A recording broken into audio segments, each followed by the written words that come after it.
Students, welcome to this channel. आज हम coordination compound का सबसे इंपॉर्टेंट टर्म्स पढ़ने जा रहे हैं, लिगैंड्स।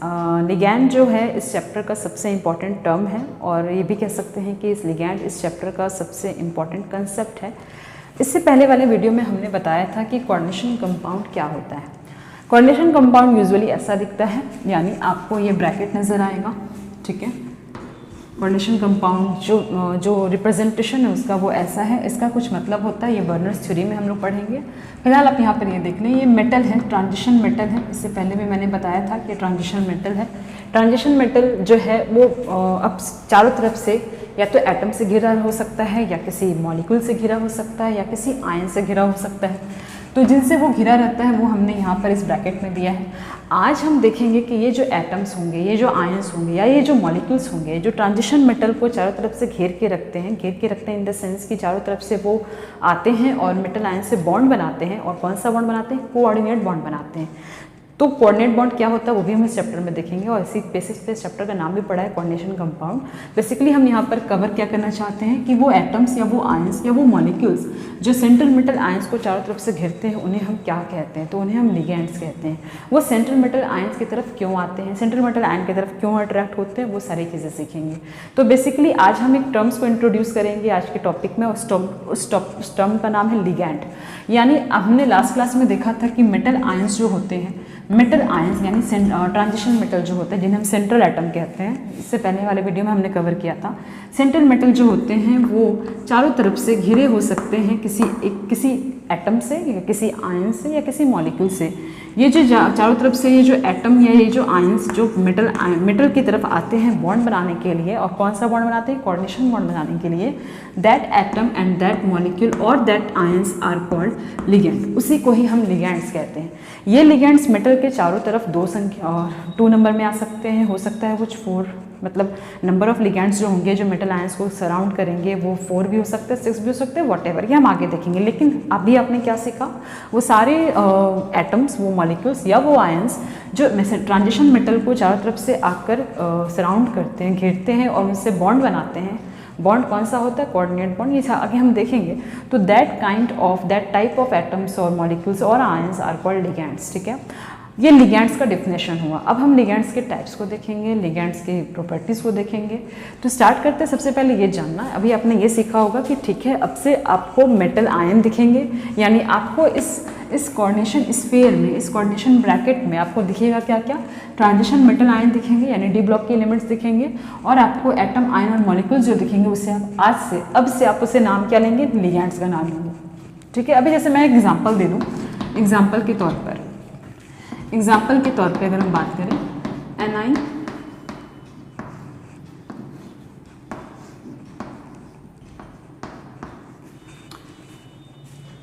जैसे अभी हमने ये एग्जाम्पल लिया निकेल अमोनिया होल 4। तो यहाँ पे निकेल क्या है? सेंट्रल एटम जो कि एक तरीके का क्या है? ट्रांजिशन मेटल है, ठीक है। अमोनिया क्या है? मॉलिक्यूल है, जाहिर सी बात है, more than 1 atom constitute molecules. तो अमोनिया जो है, यहाँ पे जो अमोनिया है जिसे मैंने इस तरीके से पैरेंथेसिस में रखा है, दैट अमोनिया, ये अमोनिया जो है उसे ही हम क्या कह रहे हैं? लिगैंड। यानी अगर आपसे पूछा जाए कि इस कोऑर्डिनेशन कंपाउंड में लिगैंड कौन है, लिगैंड क्या है? एक एटम है, एक मॉलिक्यूल है, या आयन है? तो ammonia is a neutral molecule. तो आप यहाँ पे कहेंगे कि लिगैंड जो है वो एक मॉलिक्यूल है, और मॉलिक्यूल में कौन सा मॉलिक्यूल यहाँ पर है? अमोनिया का molecule act as a ligand. कितने नंबर ऑफ अमोनिया मॉलिक्यूल्स ने निकेल को चारों तरफ से सराउंड किया है? तो 4 अमोनिया मॉलिक्यूल निकेल के चारों तरफ से आकर सराउंड होता है। किस तरीके से रहेगा ये हम आइसोमेरिज्म टॉपिक में पढ़ेंगे, लेकिन इतना तय है कि अमोनिया जो है वो निकेल को चारों तरफ से आकर, यानी वो क्या करेगा? यहाँ पर बॉन्ड बनाएगा। किससे? निकेल एटम से। निकेल क्या है? ट्रांजिशन मेटल है। Transition metal which behave as a central atom, यानी सेंटर पे रहेगा ट्रांजिशन एलिमेंट, और इसके चारों तरफ जो उसे सराउंड करने आते हैं, या फिर उसके चारों तरफ जो उससे बॉन्ड बनाने आते हैं, किससे? सेंट्रल एटम से जो बॉन्ड बनाने आते हैं, दैट इज कॉल्ड लिगैंड्स, ठीक है। तो अभी आपने टर्म्स को बहुत अच्छे से समझ लिया होगा। क्या समझा कि किसी भी कोऑर्डिनेशन कंपाउंड, कोई भी कोऑर्डिनेशन कंपाउंड ऐसा दिखता है, बाहर में मेटल यानी कोई भी आयंस, आइदर वो एनायन और कैटायनिक पार्ट हो सकते हैं, तीन शर्तें हो सकती है, या तो कैटायनिक पार्ट हो तो हम इस साइड दिखाएंगे, या तो एनायनिक पार्ट हो तो हम इधर दिखाएंगे, या हो सकता है ऐसे भी कोऑर्डिनेशन कंपाउंड हो सकते हैं जहाँ पर कैटायनिक और एनायनिक पार्ट यानी बाहर का जो कैटायनिक या एनायनिक पार्ट होगा वो ना हो। लेकिन दुनिया का कोई भी ऐसा कोऑर्डिनेशन कंपाउंड नहीं होगा जहाँ पे ये इस टाइप का यानी ये पार्ट ना हो। यानी हर कोऑर्डिनेशन कंपाउंड की पहचान है कि वो आपको इस तरीके से मॉलिक्यूलर फॉर्म में नजर आएगा। डन। जहाँ पर एक पार्ट ट्रांजिशन मेटल होगा, ठीक है, जिसे हम सेंट्रल एटम कहते हैं, और जो दूसरा पार्ट होगा विच विल बी एटम और आयन और मॉलिक्यूल, वो उस मेटल को चारों तरफ से सराउंड करेगा क्योंकि वो उस मेटल से बॉन्ड बनाने आता है। अब सवाल है वो कैसा बॉन्ड बनाता है, इलेक्ट्रॉन की शेयरिंग करके बॉन्ड बनाता है या इलेक्ट्रॉन को लूज गेन करके बॉन्ड बनाता है, किस तरीके का बॉन्ड बनाता है, ये हम तब समझेंगे जब हम लिगैंड के बिहेवियर को समझ जाएंगे, ठीक है। लेकिन इतना तो तय है कि मेटल को चारों तरफ से घेरने वाले जो एटम्स होते हैं या जो मॉलिक्यूल्स होते हैं या फिर जो आयंस होते हैं उन्हें ही हम नाम देते हैं लिगैंड्स का। डन। आई होप कि यहाँ तक तो चीज़ें क्लियर हैं। जैसे हमने यहाँ पर दिखाया है कि एक मेटल, एटम, आयन और मॉलिक्यूल ये ब्रैकेट में रहे, पैरेंथेसिस में रहेगा, and this one is bracket, this is a coordination compound, a typical coordination compound. Typical क्यों? क्योंकि इनके बिना कोई कोऑर्डिनेशन कंपाउंड हो नहीं सकता है।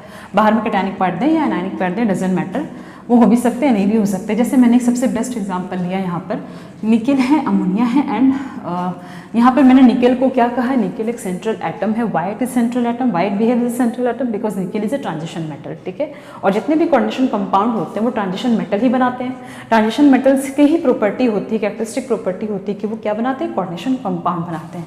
Now the nickel atom is surrounded by 4 ammonia molecule, यानी यहाँ पर 4 अमोनिया मॉलिक्यूल जो है वो they are behaved as the ligands, because nickel से ये चारों अमोनिया मॉलिक्यूल आकर बॉन्ड बनाते हैं, ठीक है।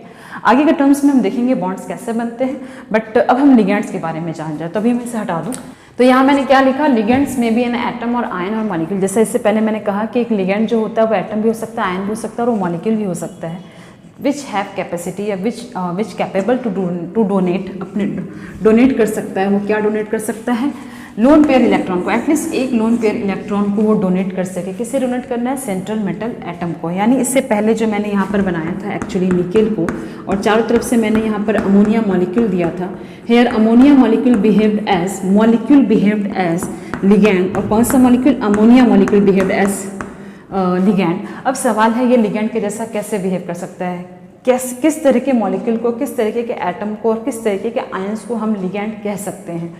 तो बेसिकली आपको यहाँ पर वही एटम मिलेंगे, वैसे ही आयंस मिलेंगे और वैसे ही मॉलिक्यूल मिलेंगे जिनके पास कम से कम एटलीस्ट 1 लोन पेयर इलेक्ट्रॉन्स होंगे, ठीक है। और ये लोन पेयर इलेक्ट्रॉन को वो जो मॉलिक्यूल है वो डोनेट कर सकता होगा, किसे, सेंट्रल मेटल एटम को, यानी सेंट्रल एटम को वो डोनेट कर सकता होगा। यानी लोन पेयर लिगैंड की सबसे बड़ी खासियत ये होती है कि उसके पास ऑक्टेट कंप्लीट करने के बाद एक्स्ट्रा पेयर ऑफ इलेक्ट्रॉन होने चाहिए, और सबसे important cheese pair of electron होने चाहिए, एक सिंगल इलेक्ट्रॉन नहीं होने चाहिए। इस चीज़ को आप अच्छे से क्लियर कर लें। एनी मॉलिक्यूल और एनी एटम और any ion which have at least 1 lone pair electron can behave as a ligand, and if they can behave as a ligand they can donate its lone pair electron to the nickel, to the central atom, okay. For example यहाँ पर हमने ammonia लिया, all these ammonia molecule behaved as ligands because it can donate its lone pair electron to the nickel। अब चूंकि nickel के बारे में बात हो रही है, सेंट्रल एटम के बारे में बात हो रही है, तो अगर ये डोनेट करने वाला है, डोनर है, तो जाहिर सी बात है central atom behave as a acceptor, ठीक है। अब जो भी कोई इलेक्ट्रॉन्स को एक्सेप्ट करेगा, इट मीन्स इलेक्ट्रॉन हमेशा ऑर्बिटल में होते हैं, तो इट मीन्स इसके पास भी वैकेंट ऑर्बिटल्स होने चाहिए so that it can accept the lone pair electrons. तो हम आगे चलकर कंसेप्ट ये क्लियर करेंगे कि जितने भी सेंट्रल एटम होते हैं, जितने भी सेंट्रल एलिमेंट होते हैं, यानी यहाँ पे जो एटम यहाँ पर हमने दिया ट्रांजिशन एलिमेंट, उनके पास वैकेंट ऑर्बिटल अवेलेबल होते हैं। Why they must have vacant orbital? Because the central atom has property to accept lone pair electron which are donated by the ligands which surround the nickel, ठीक है।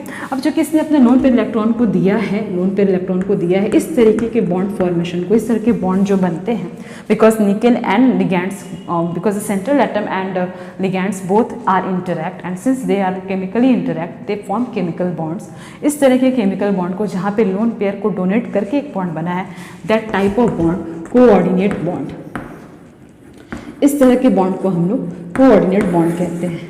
इससे पहले आपने जितने भी बेसिक नॉलेज में देखा होगा, कोवैलेंट बॉन्ड देखा होगा और आयनिक बॉन्ड देखा होगा। केमिकल बॉन्डिंग में भी हमने यही पढ़ा था। कोवैलेंट बॉन्ड की पहचान क्या है कि वहाँ पर शेयरिंग ऑफ इलेक्ट्रॉन्स होती है।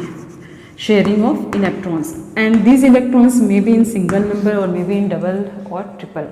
ठीक है। इसके बाद है कि आयनिक बॉन्ड। आयनिक बॉन्ड कैसे बनता है? आयनिक बॉन्ड बनने की पहचान क्या है कि वहाँ पर इलेक्ट्रॉन्स का एक एटम इलेक्ट्रॉन को लूज कर रहा होगा, दूसरा इलेक्ट्रॉन को गेन कर रहा होगा। ठीक है।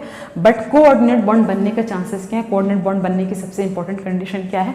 The one atom donate its lone pair electron and the other atom accept that donated lone pair electron and the bond formed, the chemical bond formed between the two as a result of this the chemical bond formed between the two is called coordinate bond। ठीक है। तो covalent bond और ionic bond के अलावा आपने इस chapter में इस कोऑर्डिनेशन कंपाउंड में एक नया बॉन्ड देखा है that is called coordinate bond. ठीक है। तो हमने यहाँ पर लिगैंड्स के बारे में सीखा और चूंकि लिगैंड्स की प्रॉपर्टी क्या है, लिगैंड्स का रोल क्या है, रोल ये यहाँ पर तो ligands has role to donate its lone pair electron. तो सबसे पहले लिगैंड क्या है? वो सारे एटम्स, वो सारे आयंस, वो सारे मॉलिक्यूल्स जो सेंट्रल एटम को चारों तरफ से घेरते हैं और उनसे जाकर बॉन्ड बनाते हैं, दीज आर कॉल्ड लिगैंड्स। इन्हें हम क्या नाम देंगे? इन्हें हम नाम देंगे लिगैंड्स का। डन। ये लिगैंड्स हमेशा इस ब्रैकेट के अंदर मेटल के साथ होंगे, ट्रांजिशन मेटल के साथ होंगे। Second is what is the role of ligands? The role of ligand is to donate its lone pair electron to the central atom. यानी लिगैंड्स का रोल होता है कि वो आते हैं सेंट्रल एटम के पास अपने लोन पेयर को डोनेट करने के लिए। द थर्ड पॉइंट इज जब भी वो डोनेट करेंगे तो उनके पास कुछ मतलब मॉलिक्यूल हो या एटम हो या आयंस हो, उनके पास जो लोन पेयर इलेक्ट्रॉन होगा वो तभी वो डोनेट करेंगे जब उनका खुद का ऑक्टेट कंप्लीट हो। डन। ऑक्टेट कंप्लीट करने के बाद ही कोई भी कैपेबल होता है अपने लोन पेयर इलेक्ट्रॉन को डोनेट करने के लिए। यहाँ पे वर्ड है कैपेबल। ठीक है। तीसरा इसका रिजल्ट हमने ये देखा कि जब भी इस तरह की चीज़ें होंगी जहाँ पर एक एटम या मॉलिक्यूल और आयन अपने लोन पेयर इलेक्ट्रॉन को डोनेट करेगा किसी दूसरे एटम को, तो उनके बीच में जो बॉन्ड बनता है that is called coordinate bond. Done. And the fourth point is कि जो भी सेंट्रल एटम होंगे which are capable to accept lone pair electron they must have at least some vacant orbitals so that कि वो अपने electrons को वहाँ रख ले। क्योंकि हमने ये चैप्टर सेकंड 11th के चैप्टर सेकंड में पढ़ा था एटम चैप्टर में कि इलेक्ट्रॉन्स कहाँ होते हैं? ऑर्बिटल में होते हैं। तो अगर ऑर्बिटल्स इलेक्ट्रॉन्स अगर वहाँ नहीं है मतलब ऑर्बिटल का वहाँ पर कोई रोल, ऑर्बिटल वहाँ पर प्रैक्टिकली या वहाँ पर एग्जिस्ट नहीं करता। ठीक है। तो आई थिंक कि अपने यहाँ तक लिगैंड्स के बारे में जाना, लिगैंड्स किसे कह रहे हैं और लिगैंड्स के रोल को जान लिया। लिगैंड्स का रोल क्या है? To donate lone pair electron to the central atom. अब हम थोड़ा आगे बढ़ते हैं और वहाँ पे देखेंगे कि लिगैंड्स कितने टाइप्स के होते हैं। यानी सबसे पहले हमने क्या देखा? हमने लिगैंड देखा। पहचान उसकी मेटल के साथ जो ब्रैकेट में यानी पैरेंथेसिस के अंदर है वो लिगैंड्स है जो मेटल को चारों तरफ से घेरता है। सेकंड हमने क्या देखा? हमने इसके रोल को देखा। What is the role of ligands? Ligand has role to donate its lone pair electron to the central atom. ठीक है। थर्ड पॉइंट हमने क्या देखा? अब हम क्या देख रहे हैं? लिगैंड्स के डोनर एटम को समझने की कोशिश कर रहे हैं। हम लिगैंड्स के डोनर एटम को समझने की कोशिश कर रहे हैं। क्या हम यहाँ समझ रहे हैं कि किसी भी एटम या किसी भी मॉलिक्यूल या किसी भी आयंस को जिसको आपने लिगैंड्स कहा है जो आ रहा है सेंट्रल एटम के सामने अपने लोन पेयर इलेक्ट्रॉन को डोनेट करने के लिए, तो उस मॉलिक्यूल के सारे एटम तो ऐसा नहीं कर रहे होंगे। यानी उस मॉलिक्यूल के कोई एक दो एटम्स ही ऐसे होंगे जिनके पास उनका खुद का लोन पेयर इलेक्ट्रॉन होगा। यानी किसी भी मॉलिक्यूल के पास या किसी भी आयंस के पास सारे एटम्स तो ऐसे नहीं होंगे जो अपने लोन पेयर इलेक्ट्रॉन को डायरेक्टली दे रहे होंगे। यानी उस मॉलिक्यूल में जिस एटम ने अपने लोन पेयर इलेक्ट्रॉन को डोनेट किया है डायरेक्टली और इसलिए वो डायरेक्टली सेंट्रल एटम से बॉन्ड बना रहा है, that atom is called donor atom of that ligand. For example हमने यहाँ अमोनिया को देखा। अमोनिया कैसा होता है? अमोनिया इस तरीके से होता है NH और उसके पास उसका लोन पेयर इलेक्ट्रॉन। ठीक है। तो यहाँ पे लोन पेयर इलेक्ट्रॉन बेसिकली है किसका? सिर्फ नाइट्रोजन का। Hydrogen has no lone pair electron. तो इस जगह पर अमोनिया में nitrogen is the donor atom because nitrogen ने अपने लोन पेयर इलेक्ट्रॉन को डायरेक्टली जाकर निकेल एटम को दिया है और इसलिए अमोनिया में पूरा H जो है वो बॉन्ड नहीं बना रहा है, वो निकेल से डायरेक्ट बॉन्ड नहीं बना रहा है। किसने बॉन्ड बनाया है? नाइट्रोजन ने निकेल के साथ डायरेक्ट बॉन्ड बनाया है। यानी nitrogen directly bonded with the central atom. Why? Because nitrogen donate its lone pair electron to the nickel orbital. ठीक है। इसलिए हम कह रहे हैं कि भले ही यहाँ पर ammonia as a whole behaved as a ligand but उस लिगैंड में nitrogen is a donor atom. इसका मतलब जो भी लिगैंड्स होते हैं उनमें जो भी एटम होते हैं द एटम ऑफ लिगैंड्स, वो लिगैंड्स क्या हो सकते हैं? वो खुद एक एटम हो सकते हैं, वो एक आयंस भी हो सकते हैं, वो एक मॉलिक्यूल भी हो सकते हैं। ठीक है। तो लिगैंड्स के बारे में ये था। तो वो लिगैंड्स के वो atom which directly bonded to central atom, जो सेंट्रल एटम से डायरेक्टली बॉन्डेड है, इज कॉल्ड डोनर एटम। ठीक है।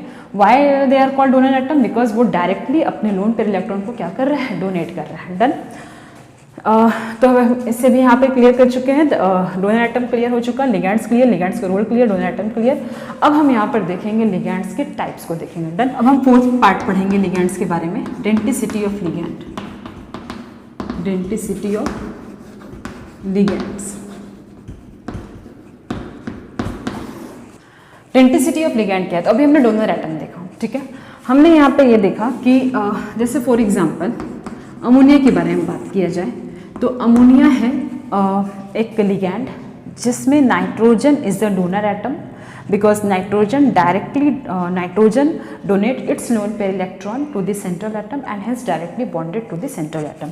अगर मैं इसके अलावा मैं यहाँ ये बना दूँ CH2 NH2 and NH2, nitrogen है, इसका लोन पेयर इलेक्ट्रॉन होगा बिकॉज नाइट्रोजन के 5 वैलेंस इलेक्ट्रॉन होते हैं जिसमें से 3 इसने कोवैलेंट बॉन्ड बना लिया है, और यहाँ भी नाइट्रोजन के पास क्या है, उसका लोन पेयर इलेक्ट्रॉन। अब हम यहाँ क्या देखें, ये पूरा एक मॉलिक्यूल है, ठीक है। इसका नाम है इथेन 1,2 डाइएमीन, इथेन 1,2 डाइएमीन, ठीक है, जिसको हम लोग इन शॉर्ट रिप्रेजेंट करते हैं EN से। कॉमन नेम है इथैलियम डाइएमीन, ठीक है। IUPAC नेम है इथेन 1,2 डाइएमीन और कॉमन नेम है इथाइल डाइएमीन, ठीक है। तो यहाँ और यहाँ ये दोनों मॉलिक्यूल हो सकते हैं सेंट्रल एटम के चारों तरफ। हमने यहाँ क्या देखा, हमने यहाँ देखा कि यहाँ पर सिर्फ एक नाइट्रोजन है, और चूंकि वहाँ पे एक नाइट्रोजन का सिर्फ एक लोन पेयर इलेक्ट्रॉन है, तो यहाँ पर एक नाइट्रोजन होने की वजह से हम कह सकते हैं इट हैज़ 1 डोनर एटम। इसे हम क्या कहेंगे, इसके पास कितने डोनर एटम है, 1 डोनर एटम है। जबकि यहाँ पर हम देख रहे हैं कि यहाँ पर चूंकि दो ऐसे एटम हैं जो पूरे तरीके से कैपेबल हैं अपने लोन पेयर इलेक्ट्रॉन को सेंट्रल एटम को डोनेट करने के लिए, तो यहाँ पर दो डोनर एटम है। इस पूरे मॉलिक्यूल को एज अ होल देखा जाए, एज अ लिगैंड देखा जाए, तो हम यहाँ देख रहे हैं यहाँ पे दो डोनर एटम्स हैं। तो यहाँ पर टोटल डोनर एटम्स की संख्या कितनी हो गई, डोनर एटम्स टोटल कितने होंगे, यहाँ पर 2, ठीक है। तो डेंटिसिटी जो कि हमारा नया टॉपिक है, नया टर्म्स है लिगैंड से related, denticity of a ligand is donate या denticity of a ligand represent the number of donor atoms in a ligand which directly bonded to the central atom, ठीक है। यानी अगर किसी लिगैंड्स में सिर्फ एक ही डोनर एटम है, हम कहेंगे उसकी डेंटिसिटी 1, उसकी डेंटिसिटी कितनी है, 1 है, ठीक है। और अगर किसी लिगैंड्स में उसके जो डोनर एटम्स हैं वो 2 हैं, तो उसकी डेंटिसिटी हम क्या कहेंगे, 2 है। अगर 1 से 2 से ज़्यादा है तो फिर हम उसे डेंटिसिटी में नहीं कहते, यानी मल्टीपल नंबर ऑफ डेंटिसिटी है, यानी 1 से ज़्यादा 2 से ज़्यादा डेंटिसिटी है, तो उस बेसिस पर। तो डेंटिसिटी क्या होती है, इट इज़ द कैपेसिटी या it is the number of donor atoms which found in a ligands. इसे हम लिख लें, जैसे इसकी डेंटिसिटी 1 है, इसकी डेंटिसिटी 2 है। डेंटिसिटी क्या होती है, जो बता दे हमें ये किसी लिगैंड में total number of donor atoms है कितने, ठीक है, ठीक है। नंबर ऑफ डोनर एटम्स यानी किसी ऑफ अ लिगैंड, किसी लिगैंड का, किसी एक लिगैंड का कितने नंबर ऑफ डोनर एटम्स हैं जो सेंट्रल एटम से डायरेक्टली बॉन्डेड है। और डायरेक्टली बॉन्डेड कौन होते हैं ये तो पता है, जो लोन पेयर इलेक्ट्रॉन को जाकर सेंट्रल एटम को डोनेट करता है वही डायरेक्टली बॉन्डेड हो सकता है। तो जो डायरेक्टली बॉन्डेड है, जितने number of donor atoms directly bonded होते हैं उन्हें ही हम कहते हैं, that is called denticity. The number of donor atoms of a ligand which directly bonded to central atom is called, that number is called denticity of that ligand, denticity of that ligand. उस ligand की denticity वही हो जाती है जितने उसमें donor atoms होते हैं। अब हम देखेंगे इसके टाइप्स को, यानी हमने पहले समझा लिगैंड्स क्या होते हैं, मेटल को घेर के रखने वाले जो होते हैं atoms, metal ions of molecules.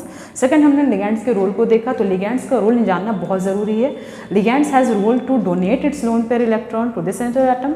Third हमने इसके डोनर एटम को देखा, यानी वो एटम जो अपना lone pair practically directly donate करता है सेंट्रल एटम के ऑर्बिटल्स में, that are called donor atom. And the fourth is denticity, वो सारे नंबर ऑफ डोनर एटम्स जो किसी एक लिगैंड में हो सकते हैं या होते हैं, that is called denticity of that ligand, ठीक है।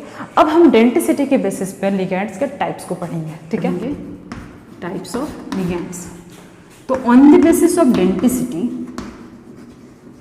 On the basis of denticity of ligands, ligands की डेंटिसिटी के बेसिस पर इट इज कैटेगराइज्ड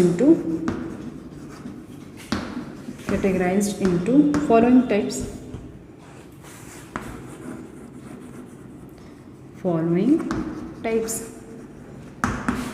ठीक है। पहला यूनिडेंटेड लिगैंड, यूनिडेंटेड लिगैंड नाम से क्लियर है, एक ऐसा लिगैंड जिसमें डोनर एटम की संख्या कितनी होगी, 1। यानी definition is clear, donor atom कितने होंगे उस लिगैंड में? 1। Donor atom equal to 1। Donor atom किसका? Ligand of ligand. वैसे लिगैंड को हम क्या नाम देंगे? डोनर। जैसे अभी थोड़ी देर पहले हमने देखा वाटर, अमोनिया देखा था, अमोनिया पहले दिया था, तो अमोनिया में डोनर एटम कितने? सिर्फ एक, और वो कौन है? नाइट्रोजन। वाटर इज ऑल्सो,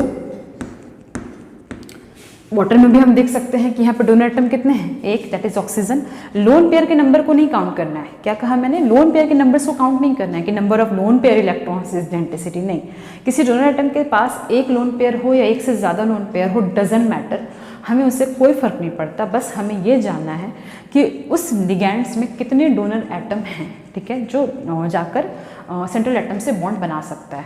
लेकिन उस डोनर एटम के पास एक से ज़्यादा लोन पेयर हो, उससे कोई फर्क नहीं पड़ता। फॉर एग्जांपल, वाटर में लोन पेयर टोटल ऑक्सीजन के पास 2 होते हैं, बट स्टिल इस वाटर की मॉलिक्यूल की डेंसिटी कितनी होती है? 1। रीज़न, वाटर मॉलिक्यूल में डोनर एटम सिर्फ कितने हैं? ऑक्सीजन है, ठीक है, एक है। तो इसमें डोनर एटम कौन है? नाइट्रोजन है। इसमें डोनर एटम कौन है? ऑक्सीजन। अगर ये सब के सब मॉलिक्यूल्स हैं, जैसे हमने इससे पहले पढ़ा कि वो आयंस भी हो सकते हैं, तो आयंस में सबसे बेस्ट एग्जांपल है हाइड्रोक्साइड आयन, जिसके ऊपर माइनस चार्ज होता है। यहाँ पे भी डोनर एटम कौन है? ऑक्सीजन है, ठीक है। तो यहाँ पर आपको एक कंसेप्ट क्लियर करना बहुत ज़रूरी है। जैसे फॉर एग्जांपल वाटर की अगर हम बात करें, तो वाटर में डोनर एटम के पास एक से ज़्यादा लोन पेयर है, but density is not equal to number of lone pair electron, rather density of ligand is equal to the number of donor atom of ligand, ठीक है। किसी लिगैंड के पास जितने डोनर एटम्स होते हैं, that available donor atom decide the density of the ligand. If donor atom is 1, the ligand is called unidentate ligand, ठीक है। जैसे एग्जांपल क्या है? अमोनिया है, वाटर है, hydroxide. 2, second is bidentate ligand. इसके एग्जांपल में जैसे अभी हमने थोड़ी देर पहले देखा ethylene diamine, CH2 NH2 NH2, ठीक है। यहाँ पे डोनर एटम्स कितने हैं? 2 डोनर एटम हैं। इसे हम इन शॉर्ट क्या कहते हैं? इथाइलिन डाइमीन, ठीक है। EN कहते हैं इथाइलिन डाइमीन। IUPAC नेम में कहते हैं ethane 1,2 diamine, ethane 1,2 diamine. Common name क्या है? Ethylene diamine. And in short इसे रिप्रेजेंट करते हैं EN से। यानी बुक में आपको हो सकता है इस फॉर्म में, हो सकता है कि आपको मिलेगा भी इस फॉर्म में, यानी सिंबल इसका ये है, सिंबल कह सकते हैं इसे। हम क्या कहेंगे? This is symbol, molecular formula, ठीक है। जैसे वाटर को आप वाटर ऐसे लिखते हो, राइट, लेकिन आप इसे रिप्रेजेंट कैसे करते हो? इस तरीके से। इसी तरीके से इथाइलिन डाइमीन, तो उसका नेम हुआ, बट उसका सिंबल हम किस तरीके से यूज़ कर रहे हैं? EN, यानी फॉर्मूला किस तरह से यूज़ कर रहे हैं? EN। सेकेंड क्या लिखना है? वो न्यूट्रल है।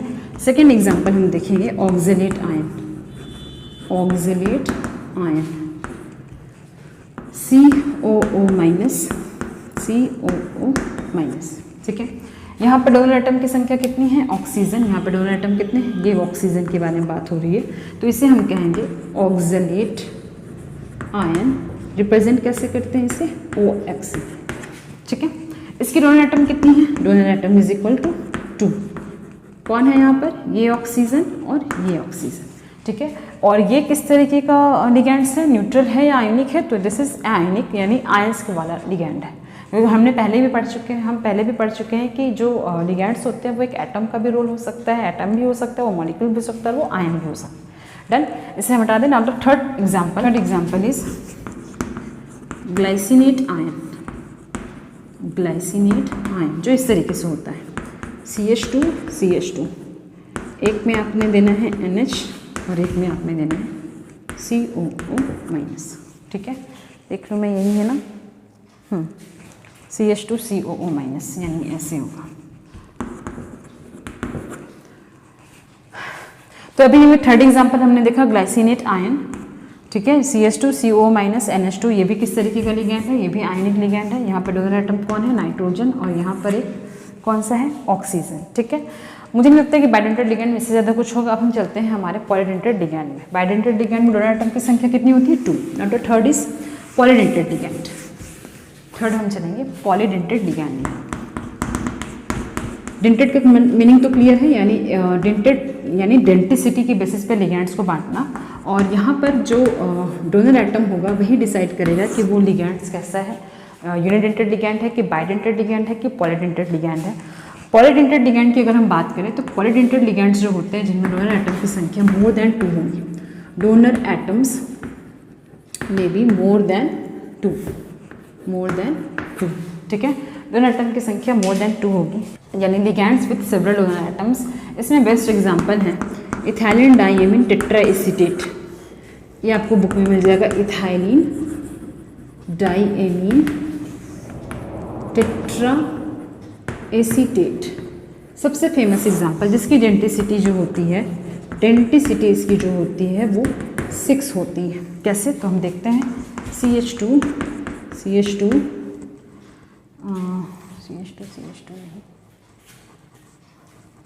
नहीं, N COO माइनस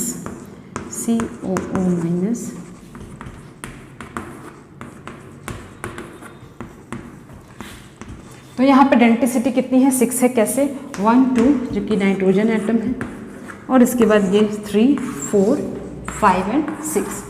तो यहाँ पे इथाइलिन डाइएमीन टेट्राएसीटेट, जिसको हम इन शॉर्ट EDTA लिखते हैं, उसकी डेंटिसिटी टोटल 6 होगी। और इस तरह के लिगैंड्स को जिसकी डेंटिसिटी यानी जिसका डोनर एटम 2 से ज़्यादा या several number of donor atoms होते हैं, that belongs to the which category, polydentate ligands. तो अभी हमने यूनिडेंटेड लिगैंड देखा, बाइडेंटेड लिगैंड देखा, पॉलीडेंटेड लिगैंड्स देखा। On the basis of denticity इस तरीके के लिगैंड्स हमने कवर कर लिए, ठीक है। अब 2 स्पेशल टाइप के, या फिर ऐसा कह सकते हैं 3 अलग स्पेशल टाइप के लिगैंड्स होते हैं, जैसे कि चिलेट लिगैंड और ambidentate ligand and flexible ligand. ये तीनों थोड़े स्पेशल टाइप के हैं जो कि on the basis of denticity पे क्लासीफाई नहीं किए गए हैं, उन्हें हम थोड़ा अलग पढ़ते हैं, ठीक है। तो लास्ट ये 3 लिगैंड्स को भी देखेंगे और इसके बाद लिगैंड से रिलेटेड सारे कंसेप्ट क्लियर हो जाएंगे। लिगैंड से रिलेटेड जितने भी कंसेप्ट थे वो लास्ट हो जाएंगे, खत्म हो जाएंगे, ठीक है। फ्लेक्सिबल लिगैंड आपको सबसे कम देखने को मिलेगा, बट फिर भी थोड़ा ये मिल जाएगा। चिलेट लिगैंड सबसे इंपॉर्टेंट है। ये आपको वैसे लिगैंड, ये उस तरह के लिगैंड होते हैं जो एक समय में, यानी जो सेंट्रल मेटल एटम से, फॉर एग्जांपल हमने इथाइलिन डाइएमीन में देखा था CH2, उसके बाद यहाँ पर NH2 देखा था जिसने अपना लोन पेयर इलेक्ट्रॉन को यहाँ डोनेट किया होगा। फिर यहाँ पे भी NH2 देखा था जिसने अगेन अपने लोन पेयर इलेक्ट्रॉन को यहाँ डोनेट किया होगा। इस तरह के इफेक्ट को, जहाँ पर एक मेटल को लिगैंड ऐसे करके प्लग करता है, तो that effect is called chelating. मतलब उस तरह के लिगैंड को हम लोग चिलेट लिगैंड कहते हैं। यानी यहाँ पर चिलेट लिगैंड का मतलब ये हुआ, एक ऐसा लिगैंड जिसकी डेंटिसिटी मोर देन 1 तो होनी ही चाहिए। रीज़न, वो जब भी मोर देन 1 उसकी डेंटिसिटी होगी, वो मेटल को दोनों तरफ से ऐसे प्लग करके रखेगा, यानी एज अ प्लग कर उसे पकड़ के रखेगा। और इस तरह के कॉम्प्लेक्स, इस तरह के कोऑर्डिनेशन कंपाउंड बहुत ही स्टेबल होते हैं। रीज़न, क्योंकि वहाँ पर लिगैंड ने सिर्फ एक लिगैंड ने मेटल से 2 बॉन्ड बनाया है। एक लिगैंड, यानी इसे हम क्या कह सकते हैं, इसे हम ऐसे भी दिखा सकते हैं, मेटल, और ये इस तरीके से आप दिखा सकते हैं, मेटल,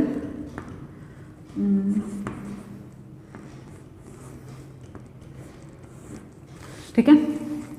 यानी इथाइलिन डाइएमीन, जिसे हमने थोड़ी देर पहले देखा था, इथाइलिन डाइएमीन को आप ऐसे भी रिप्रेजेंट कर सकते हैं। तो एक लिगैंड मेटल से दोनों तरफ से बॉन्ड बनाए एज अ प्लग कर, जो कॉम्प्लेक्स कोऑर्डिनेशन कंपाउंड को बहुत ही स्टेबल करते हैं, and such type of ligand is called chelate ligand.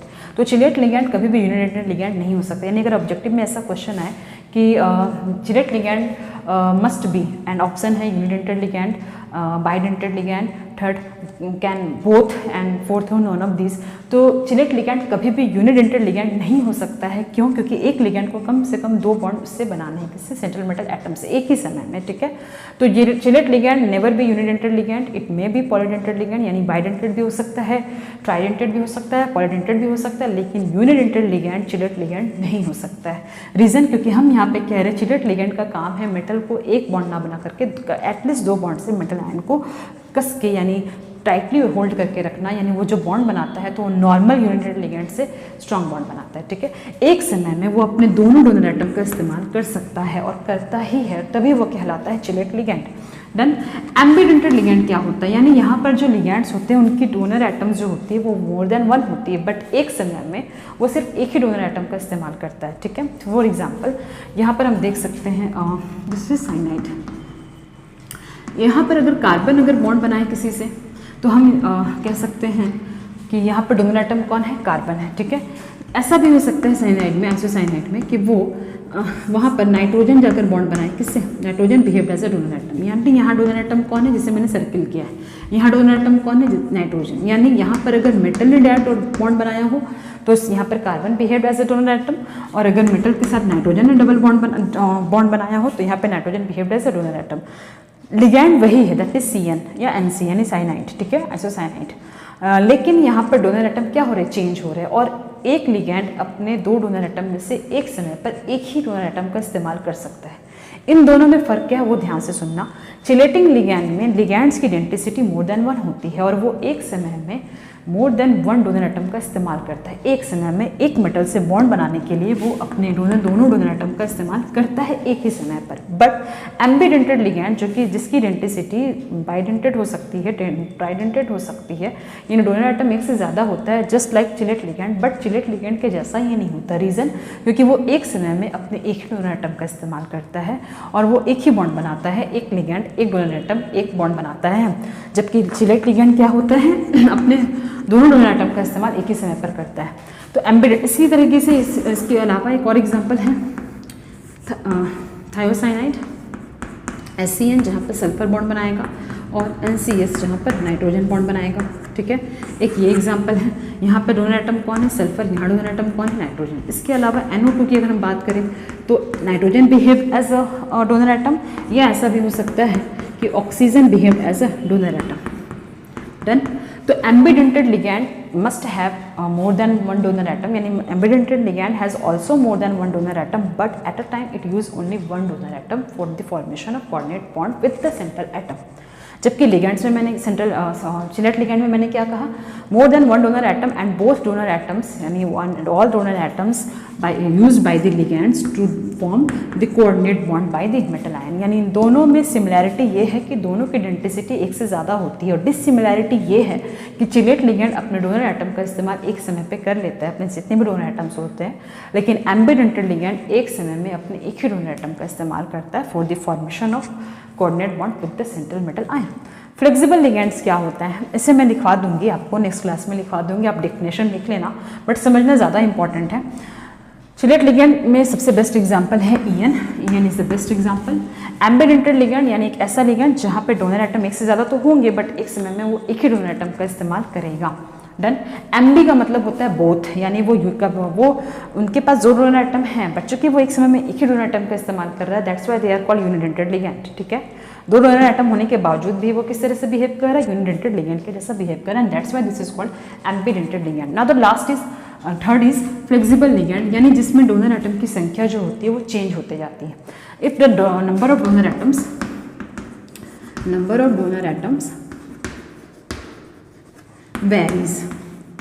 varies for in a ligand। किसी लिगैंड का जो नंबर ऑफ डोनर एटम्स होता है वो वेरी करता है, और इसमें फेमस है तुम्हारा आपका सल्फेट, ठीक है। तो ये वैसे बिल्कुल अलग है, उतना आपको चैप्टर में कॉमन मिलेगा नहीं, बट मैंने जितने भी लिगैंड्स के टाइप थे, जितने भी आपके पॉसिबल लिगैंड्स थे आपके चैप्टर में, चाहे वो कंपटीशन एग्जाम में पूछे जाए या 12th स्टैंडर्ड के लेवल पे पूछे जाए, मैंने वो सारा कवर करा दिया है। मे बी आपको ये सारी चीज़ें समझ में आ गई होंगी। हमने आज इस चैप्टर में क्या क्या पढ़ा? हमने सबसे पहले देखा कि लिगैंड्स क्या होते हैं। लिगैंड्स वो होते हैं जो सेंट्रल मेटल एटम को चारों तरफ से जाकर डायरेक्टली बॉन्ड बनाते हैं। सेकंड, हमने रोल ऑफ लिगैंड्स देखा, यानी लिगैंड जो भी होते हैं उनका काम होता है अपने लोन पेयर को डोनेट करना। किसे डोनेट करते हैं? वो सेंट्रल एटम को डोनेट करते हैं।